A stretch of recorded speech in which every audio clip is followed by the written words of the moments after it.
பொறியியல் கனவுகளை நனவாக்க நமது ராசி college of engineering counselling code 1437 Tambaram to Oragadam state highway Padappai. இந்த விவகாரம் குறித்து அதிமுகவின் முன்னாள் அமைச்சர் ராஜேந்திர பாலாஜி ஒரு பேட்டி அளித்திருக்கிறார். தற்பொழுது பார்க்கலாம். விமர்சனம் பண்ணக்கூடிய தலைவர்கள் அத்தனை பேரும் திமுக கூட்டணியில் அங்க வைப்பவர்கள். அவர்கள் எதுக்குத்தானே செய்வாங்க? அவர்களுக்கு ஒரு பயத்தை, ஒரு பீதியை முருக பக்தர்கள் மாநாடு உருவாக்கி இருக்கிறது. ஆகவே அவர்கள் அதற்கான மாற்று கருத்தை தான் விதைப்பார்கள் ஒழிய இது நல்ல மாநாடு என்று சொல்வார்களா? ஆகவே மக்களை பொறுத்த மட்டில், பொதுஜனங்களை பொறுத்த மட்டில் முருக பக்தருடைய மாநாடு ஆன்மீகத்தினுடைய அடையாளமாக மதுரையில் நடைபெற்ற ஒரு எழுச்சி மாநாடாகத்தான் கருத வேண்டும். ஒரு 6 லட்சம் பேர் வந்திருக்காங்க அப்படிங்கறத நீங்க எப்படி பாக்குறீங்க? அது ஒரு பிரம்மாண்டத்தின் உச்சம். மக்கள் மனசுல ஒரு மக்கள் மனத்தில் ஒரு மாற்றம் இருக்கிறது. ஆளுகின்ற கட்சிக்கு ஒரு ஏமாற்றம் கிடைக்கும். அதிமுக மீது அக்கறை கொண்டு திருமாவளவன் நீங்க பிஜேபியில போயிருக்க கூடாதுன்னு சொல்லிட்டு வந்தவரு பிஜேபி கூட்டணியில இருக்கிறதுனாலதான் என்னால உள்ள போக முடியாத நிலைமை இருக்கு அப்படிங்கறத சொல்லியிருக்காரு. இதை எப்படி பாக்குறீங்க? அதுல அரசியல சூட்சமமான கருத்துக்கள் இருக்கும், சில உண்மையான கருத்துக்கள் இருக்கும். ஆனால் ஒன்று மட்டும் உறுதி, திருமாவளவன் சொல்லக்கூடிய கருத்துக்கள் அவருடைய உள்ளத்தின் அடித்தளத்திலிருந்து வரக்கூடிய கருத்துக்கள். திமுக கட்சியோடு அவர் மனதளவில் உறவை உறுதி கொண்டார், பெயரளவில் உறவு வைத்திருக்கின்றார். இதுதான் உண்மை. அவர் வந்தா பிஜேபியில வெளியேறா நான் வருவேங்கிறாரு. அப்ப வாய்ப்பு இருக்கானே. அப்படி வருகின்ற ஒரு சூழ்நிலை வருகின்ற நேரத்தில், அந்த நேரத்தில் கழக பொதுச்செயலாளர், அதிமுக பொதுச்செயலாளர் அருமையான எடப்பாடியார் அதற்கான முடிவுகளை எடுப்பார். ஆனால் அதிமுகவில் ஏற்பட்டிருக்கின்ற கூட்டணி இது ஒரு வலுவான கூட்டணி. இதிலே மாற்றம் வரக்கூடிய வாய்ப்புகள் சிறிதளவும் கிடையாது. அதிமுக கூட அந்த கூட்டணியில இருந்து வெளியேறி அதிமுக கூட்டணி சேருன்னு சொல்லி அரசியல் நோக்கர்கள்லாம் சொல்றாங்க. அதை நீங்க எப்படி பாக்குறீங்க? நீங்க மதிமுக மட்டும் கிடையாது, விடுதலை சிறுத்தைகள், மதிமுக, வேல்முருகன் கட்சி, வாழ்வுரிமை கட்சி, மார்க்சிஸ்ட் கம்யூனிஸ்ட் கட்சி, இந்திய கம்யூனிஸ்ட் கட்சி, எல்லா கூட்டணி கட்சிகளும் காங்கிரஸ் வரைக்கும், தேசிய காங்கிரஸ் வரைக்கும் இன்னைக்கு திமுக தலைமை மீது, கட்சி மீது அதிருப்தியில் இருக்கின்றதற்கு அடையாளமாகத்தான் எங்களுக்கு அதிக சீட்டு வேண்டும், எங்களால் தான் நீங்கள் ஆட்சிக்கு வந்தீர்கள், பலனடைந்தீர்கள், பக்குவப்பட்டீர்கள், பலன்களை அனுபவித்து வருவீர்கள். ஆனால் உங்களுக்கு உறுதியாக இருந்த எங்களுக்கு எந்த விதமான லாபமும் இல்லை.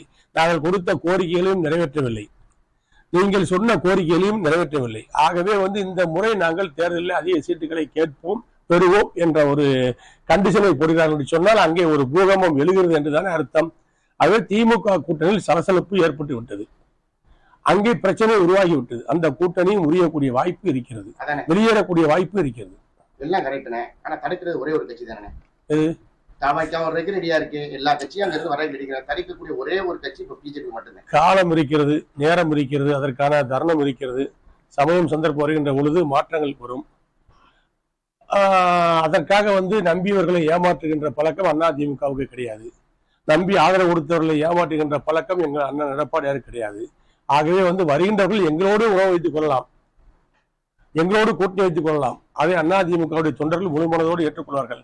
காலத்தின் சூழலை திமுக எதிர்க்கின்ற கட்சிகள், திமுக ஆட்சி வரக்கூடாது என்று எண்ணுகின்ற கட்சிகள், திமுக ஆட்சியை வீட்டுக்கு அனுப்ப வேண்டும் என்று எண்ணுகின்ற கட்சிகள் எல்லாம் அதிமுக தலைமை ஏற்க வேண்டிய காலம், சூழ்நிலை, சந்தர்ப்பம் வந்து கொண்டிருக்கிறது. அதிமுக பொதுச் செயலாளர் பற்றி தவறான விமர்சனம் பண்ணி ஒரு கேலி சித்திரம் பண்ண டிஆர்பி ராஜா மீது அனைத்து காவல் நிலையம் புகார் கொடுத்திருக்காங்க.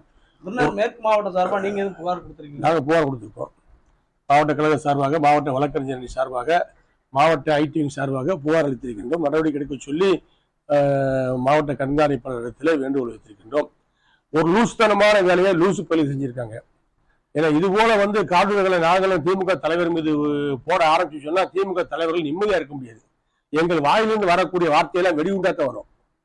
திமுக தலைமையோ, திமுக தலைவர்களோ, திமுக ஐடியோ நிம்மதியாக இருக்க முடியாது. எங்கள் பொதுச்செயலர் எடப்பாடியாரை தொட்டு பார்க்கவோ, கருத்தியல்வியல் முறையிலோ, வாழ்வியல் முறையிலோ எந்த தாக்குதலை நடத்தினாலும் எதிர்த்தாக்குதல் பலமான.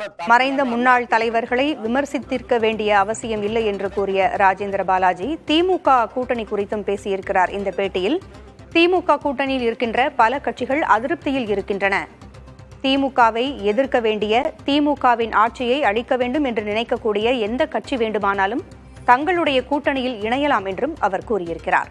விஜய்க்கும் அழைப்பு விடுத்திருக்கிறார் ராஜேந்திர பாலாஜி. திமுக ஆட்சி அழிய வேண்டும், ஒழிய வேண்டும் என்று நினைக்கக்கூடிய எந்த ஒரு கட்சியும் தங்களுடன் கூட்டணியில் இணையலாம் என்று தாவேகா குறித்த கேள்விக்கு ராஜேந்திர பாலாஜி பதிலளித்திருக்கிறார். திமுக ஆட்சியை அகற்ற வேண்டும் என்று எண்ணுகின்ற தலைவர்களில் விஜயும் ஒருவர். அதனால் தங்களோடு அவர் இணையலாம் என்றும் அவர் கூறியிருக்கிறார். பொறியியல் கனவுகளை நனவாக்க நமது ராசி college of engineering counselling code 1437 Tambaram to Oragadam state highway Padappai.